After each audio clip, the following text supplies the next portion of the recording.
नमस्ते बच्चों। कक्षा 6 विषय विज्ञान और अपना लेसन चल रहा था 7वां पौधों को जानिए।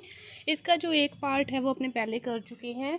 उस पार्ट में अपने क्या देखा कि शाख क्या होते हैं, झाड़ी क्या होती है, वृक्ष किससे कहते हैं।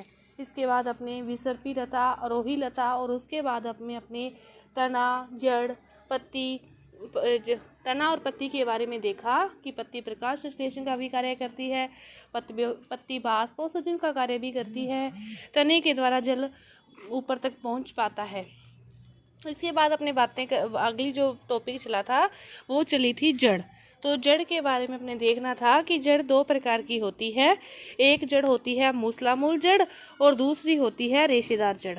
एक होती है मूसलामूल जड़, दूसरी होती है रेशेदार जड़। मूसलामूल जड़ किसे कहते हैं और रेशेदार जड़ किसे कहते हैं। देखो कि जिस जड़ का एक मुख्य भाग होता है और उसके बाद उसकी आगे शाखाएं निकलती है पतली पतली, उस जड़ को क्या कहते हैं, मूसलामूल जड़। उस जड़ को क्या कहते हैं, मूसलामूल जड़। और रेशेदार जड़ जिसकी सारी ही कोई मुख्य जड़ नहीं होती और कोई अन्य शाखाएं नहीं होती, सारी एक जैसी ही निकलती रहती है अपनी जगह इधर उधर झाड़ी की तरह, तो इसे कहते हैं रेशेदार जड़। इसे कहते हैं रेशेदार जड़। जिसका एक मुख्य भाग होता है वह है मूसलामूल जड़ और जिसका कोई मुख्य भाग नहीं होता वह होती है रेशेदार जड़।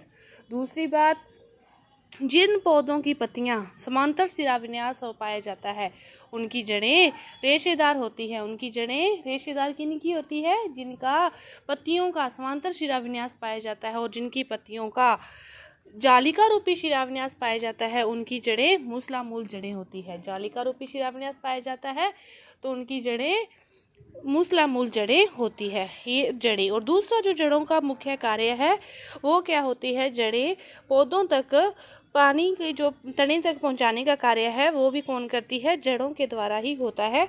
कि जड़ें मिट्टी से जल का अवशोषण करती है, मिट्टी से जल का अवशोषण करती है, तना जल खनिज की पत्ती एवं पौधे के अन्य भागों तक पहुंचाती है।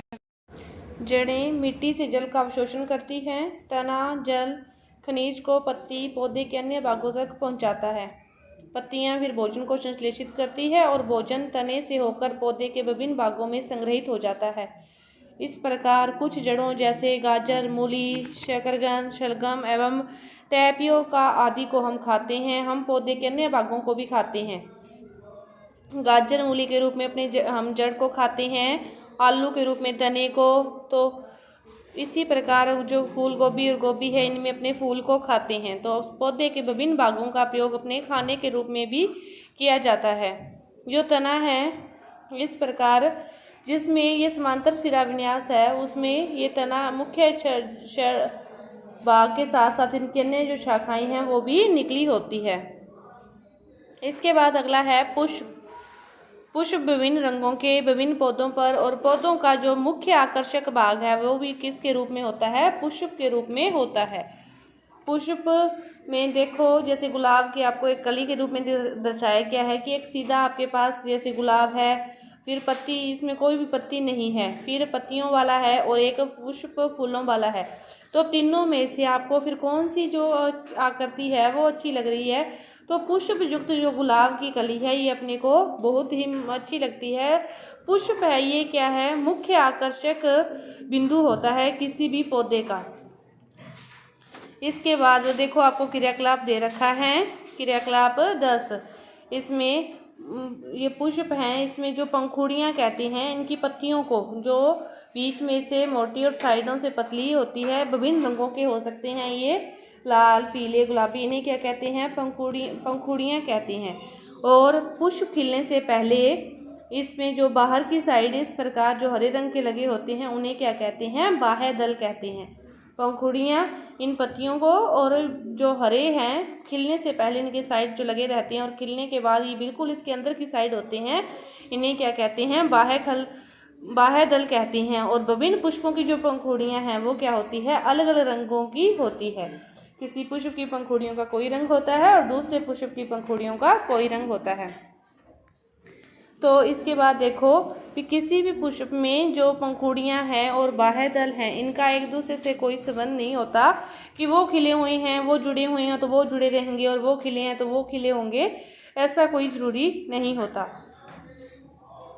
इसके बाद देखो गुलाब बाह्य दलों में की संख्या अनेक रंग हो सकते हैं। पंखुड़ियाँ रंग एवं उनकी संख्या जैसे इसमें 5 लेखा है उनकी पृथक हैं और पुंकेसर स्वतंत्र स्त्री केसर स्वतंत्र हैं और स्त्री केसर इसमें उपस्थित हैं। तो इस प्रकार एक होता है स्त्री केसर और एक पुंकेसर, ये एक ही पुष्प के अंदर पाए जाते हैं दोनों ही। स्त्री केसर जो कि उसमें स्त्री केसर में एक अंडाशय, वर्तिका और वर्तिकागत तीनों एक में ही पाए जाते हैं, उसे क्या कहते हैं? स्त्री केसर कहते हैं। जैसे देखो पुष्प के भाग हैं ये तीनों, स्त्री केसर और पुंकेसर दोनों ही इसके फूल के अंदर पुष्प के अंदर पाए जाते हैं और इनके ऊपर जो होता है वो क्या परागकोश होता है। और स्त्री केसर पुष्प के केंद्र में स्थित भाग को स्त्री केसर कहते हैं और इसको अपने देख सकते हैं खोलने के बाद, उसको हटाने के बाद, और इसमें ऊपर जो होते हैं वो क्या होते हैं? पुंकेसर होते हैं। और ये पुंकेसर में इस भाग को तंतु कहते हैं और ऊपर वाले भाग को परागकोश कहते हैं। इस प्रकार की आपने पतली पतली सी जो तंतुओं के समान संरचनाएं हैं किसी भी पुष्प में देखी होगी, तो इसको नीचे वाले भाग को तंतु कहते हैं और ऊपर वाले भाग को परागकोश कहते हैं। और स्त्री केसर के भाग देखो, अंडाशय, वर्तिका और वर्तिकाग्र, ये तीनों इसके भाग होते हैं स्त्री केसर के। ये बहुत ही कोमल भाग होता है पुष्प के अंदर, सबसे जो कोमल भाग है ये स्त्री केसर ही होता है। पुंकेसर और स्त्री केसर दोनों ही इस किसी भी पुष्प में पाए जाते हैं दोनों, और सबसे कोमल भाग है वो क्या है? स्त्री केसर है। इसके बाद देखो क्रियाकलाप 11 क्या दे रखा है कि अब पुष्प के अंडाशय की संरचना का अध्ययन करने के लिए स्त्री केसर का सबसे निचला व फूला हुआ भाग है। यह स्त्री केसर का सबसे निचला इसको फूला हुआ भाग है और इसकी आंतरिक संरचना करने के लिए इसे क्या किया? काटना पड़ा। और यह जानने के लिए कि अंडाशय को किस प्रकार काटा जाए 7.5 में देखो इस प्रकार इसको काटा गया है। और अंडाशय को एक स्लाइड जहाँ प्लेट पर रखकर उसे 2 प्रकार से काट सकते हैं। एक तो उसको इस प्रकार से अनुप्रस्थ काट से और दूसरा इस प्रकार से, उसको किसी भी प्रकार से काट सकते हैं। इसके बाद देखो काटने के बाद दोनों प्रकार की जो काट आई है वो आपके सामने देखो, इस ऊपर से काटा तो वो कैसे दिख रहा है और इधर से काटा तो वो कैसा दिखाई दे रहा है कि अंडाशय की काट और सूखने से बचाने के लिए प्रत्येक काट पर आपने जल की कुछ बूंद रखिए और आवर्धक लेंस की सहायता से फिर आप अंडाशय की आंतरिक संरचना का अध्ययन कर सकते हैं। तो इसमें आपको जो दिखाई दे रहे हैं इन्हें क्या कहते हैं? बीजांड कहते हैं। इस संरचना को क्या कहते हैं? बीजांड कहते हैं। और किसी भी आप इसे आवर्धक लेंस की सहायता से इसका आप अध्ययन कर सकते हैं। कुछ और पुष्पों का अध्ययन करने के लिए आप और भी पुष्पों को इस प्रकार काट कर और उनका अध्ययन किया जा सकता है कि इसमें बीजांड कहाँ है, पुंकेसर, स्त्री केसर कौन से भाग होते हैं, तो जिनमें उपयुक्त पुष्पांगों में से कोई भी भाग नहीं पाया जाता, क्या किसी फूल में इनसे अलग अलग नाम भी हो सकते हैं? तो यही नाम है और इनको और नाम भी दिया जा सकता है। क्या आप इस बात से सहमत हैं कि सभी पुष्पों की संरचना सदैव एक जैसी नहीं होती? हाँ, सभी पुष्पों की जो संरचना है वो एक जैसी नहीं होती।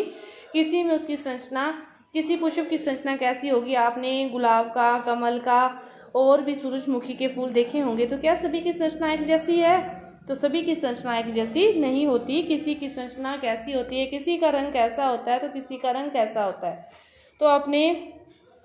तो कुछ पुष्पों में जो इनके जो भाग हैं, बाह्यदल, पंखुड़ी, पुंकेसर, स्त्री केसर, किसी में उपस्थित हो सकते हैं, किसी में ये अनुपस्थित भी हो सकते हैं। इसके अलावा आपने इसके अंतर्गत पत्ती, तना, जड़ के जो लक्षण है और इनके बारे में पढ़ा कि जो पत्ती है, पत्ती का कार्य क्या होता है? प्रकाश संश्लेषण की क्रिया करना, बाष्पोत्सर्जन का क्रिया करना। बाष्पोत्सर्जन क्या है कि पत्तियों तक जल पहुंचाती है जड़, और तने तक जल कौन पहुंचाती है? जड़। तो जड़ के अपने 2 प्रकार देखे, मूसलामूल जड़ और रेशेदार जड़। इसके बाद अपने तने के बारे में पढ़ा कि किसी का तना हरा होता है, किसी का भूरा, किसी पौधे का तना कोमल होता है तो किसी का कठोर होता है। तो इन सभी चीज़ों के बारे में अपने चैप्टर में पढ़ चुके हैं। तो आपका ये पाठ है ये पूरा हुआ। धन्यवाद।